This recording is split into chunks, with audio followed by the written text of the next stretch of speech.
પૂર્ણા નદી પોતાનો હદ વટાવીને નવસારી શહેરના નીચાણવાળા વિસ્તારમાં ઘૂસી ગઈ છે। ગઈકાલથી જ જળબંબાકારની પરિસ્થિતિમાં નવસારી શહેરના નીચાણવાળા વિસ્તાર મુકાયા હતા। હાલ નવસારી શહેરના સ્ટેશન વિસ્તારમાં છે। સ્ટેશન વિસ્તારમાં આ તમામ જે વિસ્તાર દેખાય છે શાંતાદેવી રિંગ રોડનો વિસ્તાર છે।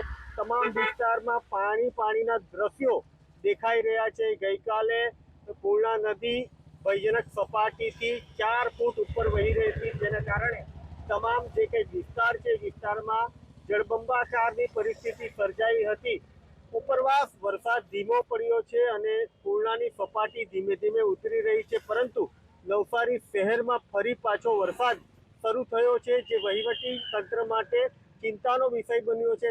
આમ છતાં તમામ જે કંઈક નદીની ગતિવિધિ પર વહીવટી તંત્રની ચાંપતી નજર હાલ તો દેખાઈ રહી છે।